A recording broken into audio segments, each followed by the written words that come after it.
వక్రతుండ మహాకాయ సూర్యకోటి సమప్రభ నిర్విఘ్నం కురు మే దేవ సర్వకార్యేషు సర్వదా గురు బ్రహ్మా గురుర్విష్ణు గురుర్దేవో మహేశ్వరః గురు సాక్షాత్ పరబ్రహ్మ తస్మై శ్రీ గురవే నమః. శరదా శరదాంభోజ వదనా వదనాంబుజే సర్వదా సర్వదాస్మాకం సన్నిధిః సన్నిధిం క్రియాత్. ఓం గం గణపతయే నమః. సద్గురవే నమః. శ్రీ మహాసరస్వత్యై నమః. మనము వైశాఖ పురాణం అష్టాదశోధ్యాయానికి చేరుకున్నామమ్మా. సప్తదశోధ్యాయ పరంగా మనం యముడు బ్రహ్మదేవునితో తన యొక్క బాధను వివరించటం, అంటే ఎవరు కూడా అటు తనకి అప్పగించబడినటువంటి పనిని సరిగా నెరవేర్చలేకపోతున్నాను అనేటువంటి బాధ స్పష్టంగా బ్రహ్మదేవునికి తెలియచెప్పడం. అంటే ఇప్పుడు జీవులని వాళ్ళ యొక్క పాపపుణ్య పట్టిక ద్వారా తన లోకానికి తీసుకువెళ్ళటం అనేటువంటి పని తనకి అప్పగించబడింది. కానీ దాన్ని తను నెరవేర్చలేకపోతున్నాడు. ఎందువలన? కీర్తిమంతుడి వలన. ఎందువలన అంటే కీర్తిమంతుడు తన రాజ్యంలో వైశాఖ వ్రతం అందరి చేత కూడా ఆచరింపచేయడం వలన వాళ్ళకందరికీ కూడా పాపపుణ్యాలన్నీ కూడా ఇదైపోయి డైరెక్ట్ అటు పాపం ఉంటే నరకానికి పోతారు, పుణ్యం ఉంటే స్వర్గానికి పోతారు. రెండూ కూడా ఇదైపోయి ఎటుపోతున్నారు? పూర్తిగా మోక్షాన్ని పొందేస్తున్నారు వాళ్ళే. అది జన్మ మరణ చక్రాలన్నీ కూడా ఆగిపోయేటట్లున్నాయి. అందువలన చాలా బాధతో, ఎందుకు విష్ణు సాయుధ్యాన్ని పొందేస్తున్నారు కదా, అందుకని చాలా బాధతో అసలు ఇప్పుడు ఏమిటి కర్తవ్యం, ఏమిటి దీని పరిష్కారం ఏమిటి అని చెప్పి అడుగుతూ ఉన్నటువంటి అంశం మనం సప్తదశోధ్యాయ పరంగా తెలుసుకున్నాము. నేడు అష్టాదశోధ్యాయం గురించి చెప్పుకోవడానికి ప్రయత్నం చేద్దాం. అంశం ఏమిటి అంటే విష్ణువు యముని ఊరడించుట. ఓం నారాయణం నమస్కృత్య నరం చైవ నరోత్తమం దేవీం సరస్వతీం వ్యాసం తతో జయముదీరయేత్. నారదుడు అంబరీషునితో పలుకుచున్నాడు. శృతదేవుడు శృతకీర్తితో ఇట్లనెను. యముని మాటలను విని బ్రహ్మ ఇట్లనెను. ఓయి, నీవు ఎందులకు విచారింతువు? నీవు చూచిన దానిలో ఆశ్చర్యం ఏమున్నది? సజ్జనులకు బాధను కలిగించినచో దాని వలన ఫలం జీవితాంతం ఉండును. సాయిరాం. శ్రీహరి నామమును ఉచ్చరించినంతనే విష్ణులోకమును చేరుదురు. రాజాజ్ఞచే వైశాఖ వ్రతమును చేసి శ్రీహరి లోకమును చేరుటలో ఆశ్చర్యమేమున్నది? గోవిందనామము ఒక్కసారి పలికినను 100 అశ్వమేధయాగముల అనంతరము అవబృధ స్నానము చేసిన వచ్చునంత పుణ్యము కలుగును. ఎన్ని యజ్ఞములను చేసిన వారైనను పుణ్యఫలములను అనుభవించి మరల జన్మింపక తప్పదు. కానీ శ్రీహరికి నమస్కరించినచో పునర్జన్మ ఉండదు. శ్రీహరి నామము ఉచ్చరించిన వారు కురుక్షేత్రమునకు పోనక్కరలేదు, సరస్వతీ మున్నగు తీర్థముల యందు మునుగనక్కరలేదు. చేయరాని పనులను చేసిన వారేనను ఎంత పాపము చేసినను మరణకాలమున విష్ణువును స్మరించినచో శ్రీహరి పదమును చేరుదురు.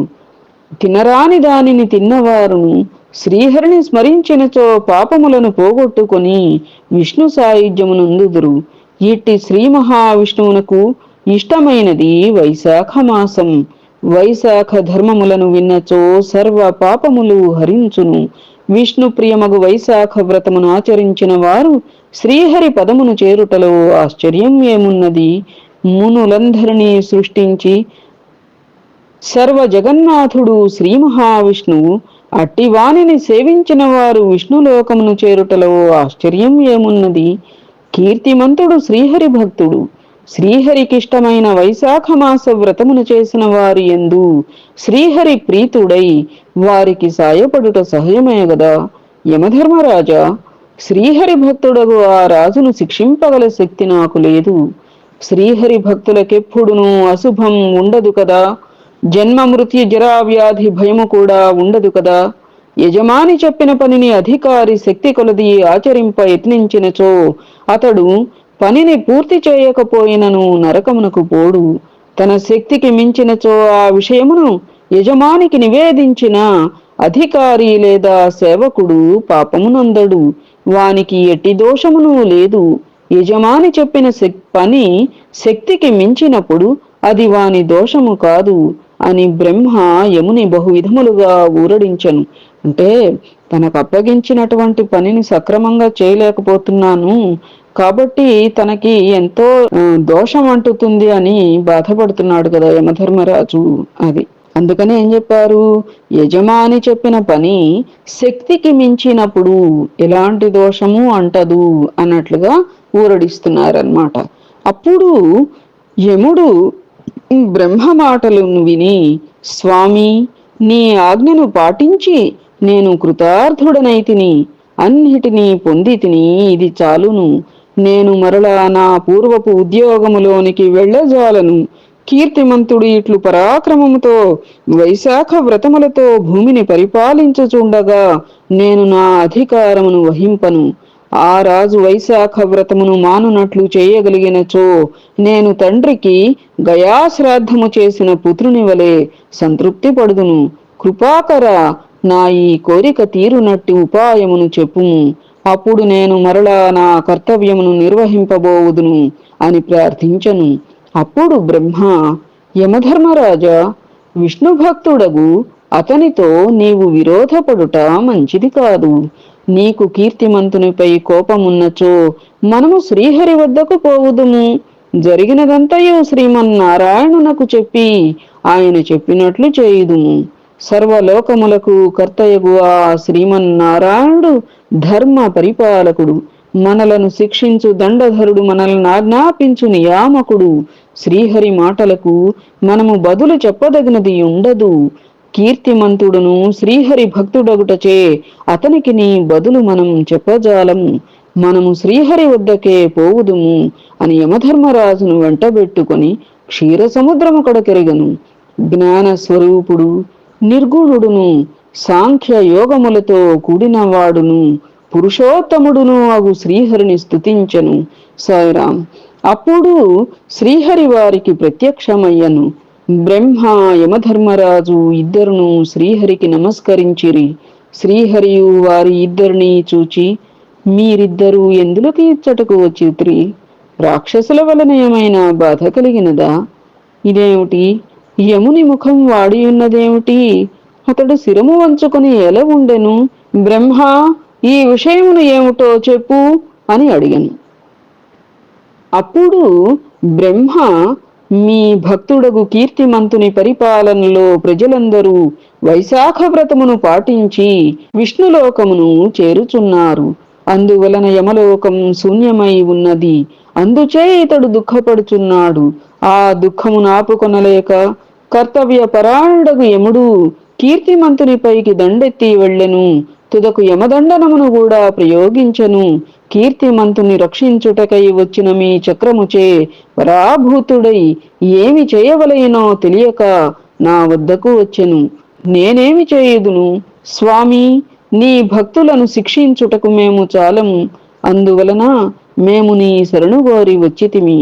దయయుంచి నీ భక్తుని శిక్షించి ఆత్మీయుడైన యముని కాపాడుము అని బ్రహ్మ పలికెను.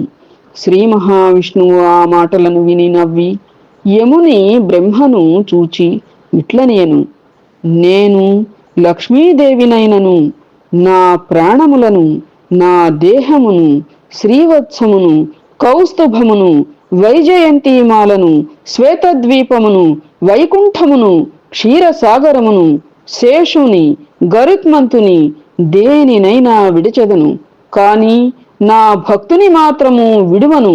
సమస్త భోగములను జీవితములను విడిచి నాయందే ఆధారపడి ఉన్న ఉత్తమ భక్తుని ఎట్లు విడిచెదను? యమధర్మరాజా, నీ దుఃఖము పోవుటకొక ఉపాయమునైతే కల్పింపగలను. నేను కీర్తిమంతు మహారాజునకు సంతుష్టుడనై 10,000 సంవత్సరముల ఆయుర్దాయమునిచ్చి తిని. ఇప్పటికి 8,000 సంవత్సరములు గడిచినది. తరువాత వేణుడను దుర్మార్గుడు రాజు కాగలడు. అతడు నాకిష్టములైన వేదోక్తములగు సదాచారములను నశింపచేయును, పెక్కు దురాచారములను ఆచరణలో ఉంచును. అప్పుడు వైశాఖ మాస ధర్మములను ఆచరించువారు లేక లోపించును. ఆ వేణుడును తాను చేసిన పాపబలమున నశించును. అటు పిమ్మట నేను పృథువను పేరున జన్మించి ధర్మ సంస్థాపన చేయుదును. అప్పుడు మరలా వైశాఖ ధర్మములను లోకమున ప్రవర్తింపచేయగలను. అప్పుడు నాకు భక్తుడైన వాడు నన్నే ప్రాణముల కంటే మిన్నగా నమ్మి వ్యామోహమును విడిచి వైశాఖ ధర్మములను తప్పక పాటించును. కాని అట్టివాడు 1000 మందిలో ఒక్కడు ఉండును. అనంత సంఖ్యలోను జనులలో కొలది మంది మాత్రమే నా ఈ వైశాఖ ధర్మములను ఎరిగి పాటింతురు. మిగిలిన వారు అట్లుగాక కామ వివసులై ఉందురు.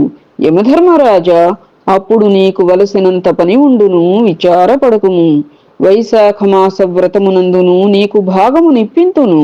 వైశాఖ వ్రతమును ఆచరించు వారందరును నీకు భాగమునిచ్చునట్లు చెయ్యుదును.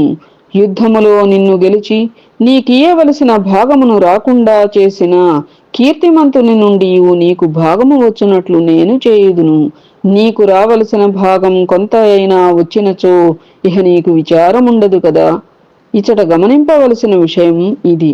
కీర్తిమంతుడు యముని ఓడించి భాగమును గ్రహించుట ఏమని సందేహం రావచ్చును. చెప్తున్నారమ్మ వివరం. వైశాఖ వ్రతము చేసిన పాపాత్ములు నరకమునకు పోకుండా విష్ణులోకమునకు పోవుట అనగా, నరకమునకు పోవలసిన వారు యముని భాగము కాని నరకానికి పోవలసిన వాళ్ళు యముని యొక్క భాగం కదా. అది అంటే నీ భాగం నీకు ఇప్పిస్తా అంటే అదనమాట అర్థం. అయితే వారు యముని భాగం అంటే యమలోకానికి కాకుండా విష్ణులోకానికి పోతున్నారు కదా. ఇందులకు కారణం ఎవరు? రాజైన కీర్తిమంతుడు ఇతడు శాసనము చేసి బలవంతముగా ప్రజలందరినీ వైశాఖ ధర్మమును ఆచరించు వారినిగా చేసెను. కావున యముని భాగమును కీర్తిమంతుడు ఇచట శాసనము చేసి బలవంతముగా ప్రజలందరినీ వైశాఖ ధర్మమును ఆచరించు వారినిగా చేసెను. కాబట్టి యముని భాగమును కీర్తిమంతుడు గెలుచుకొనుట అనగా, ఇప్పుడు శ్రీహరి వైశాఖ ధర్మమును ఆచరించువారు యమునికి కూడా భాగమునిచ్చునట్లు చేయుదును. అనగా వైశాఖ ధర్మమును ఆచరించువారు కీర్తిమంతుడును యమునకు తానును భాగమునిచ్చునట్లు చేయును. ఇందువలన యమధర్మరాజు మనస్సునకు ఊరట కలుగును అని శ్రీమన్నారాయణుని అభిప్రాయం. అదమ్మా, అర్థమైందా? కీర్తిమంతుడితోనే యమునికి కొంత భాగం ఇప్పిస్తే సరిపోతుంది, అప్పుడు అన్నా కొంచెం ఇంత విచారపడకుండా ఉంటారు అని చెప్పి విష్ణుమూర్తి అట్లా అనుకున్నారన్నమాట. ఆయన అభిప్రాయం. వైశాఖ వ్రతమును ఆచరించువారు ప్రతిదినము స్నానము చేసి నీకు అర్ఘ్యమునిత్తురు. వైశాఖ వ్రతము చివరి నాడు జలపూర్ణమైన కలశమును పెరుగన్నమును నీకు సమర్పింతురు. అట్లు చేయని వైశాఖ కర్మలన్నీ వ్యర్థములగును. అనగా వైశాఖ వ్రతమును ఆచరించువారు ప్రతిదినము స్నాన సమయమున యమునకు అర్ఘ్యమునియవలయును. మరియు వ్రతాంతమున జలపూర్ణమైన కలశమును పెరుగన్నమును యమునకు నివేదింపవలయును. యముని పేరుతో దానము ఇయ్యవలయును. అట్లు చేయని వారి పూజాది కర్మలు వ్యర్థములగునని భావం. అది ఆ చిన్న ట్విస్ట్, ఒక చిన్న మెలిక అట్లా పెట్టారనమాట.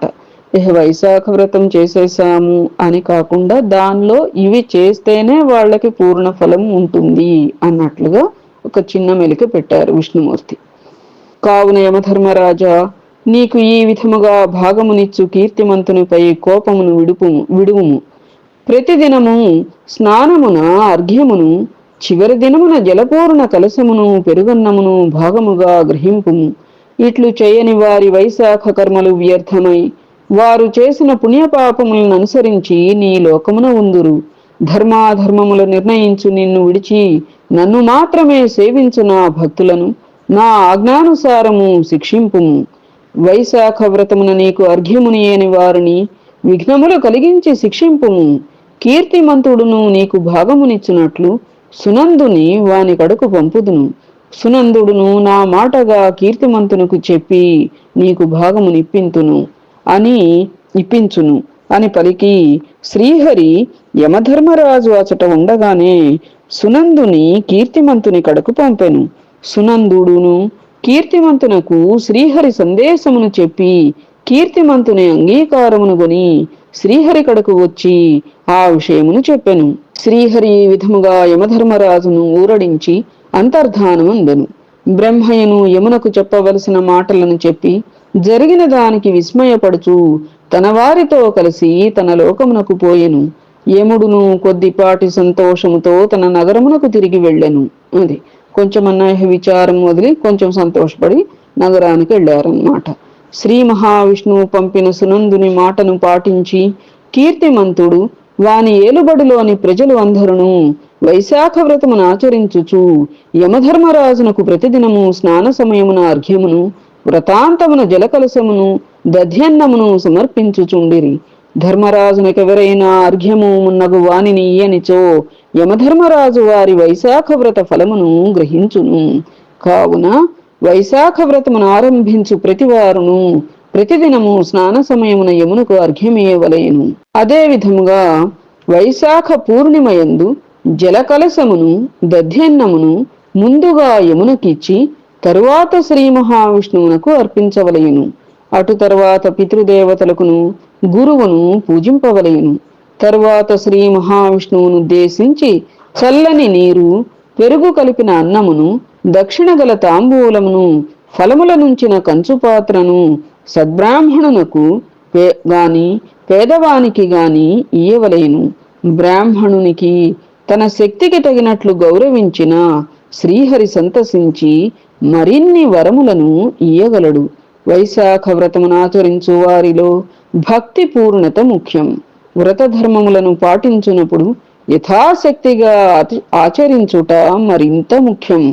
ఇట్లు వైశాఖ వ్రతమునాచరించిన వారు జీవించినంత కాలము అభీష్ట భోగములను అనుభవించుచు పుత్రులు పుత్రికలు మనములు మనమరాండ్రు మున్నగు వారితో సుఖముగా శుభలాభములతో ఉందురు. మరణించిన తరువాత సకుటుంబముగా శ్రీహరిలోకమును చేరును. కీర్తిమంతుడును యథాశక్తిగా వైశాఖ వ్రతమును దానధర్మములను ఆచరించి సకల భోగ భాగ్యములను సర్వ సంపదలను అనుభవించి తన వారితో శ్రీహరి సాన్నిధ్యమును చేరెను. కీర్తిమంతుని తరువాత దుర్మార్గుడు నీచుడు అగు వేణుడు రాజయ్యను. అతడు సర్వధర్మములను నశింపచేసెను. వైశాఖ మాస వ్రతాదులను లోపించినవి. ఇందువలన మోక్ష సాధనము సర్వ సులభము అగు వైశాఖ ధర్మం ఎవరికిని తెలియని స్థితిలో ఉండెను. పూర్వజన్మ పుణ్యమున్న వారికి మాత్రమే వైశాఖ ధర్మముల యందు ఆసక్తి, నిశ్చల దీక్ష, శ్రీహరి భక్తి ఉండును. అట్టి వారికి ముక్తి, ఇహలోక సుఖములు సులభములు తప్పవు.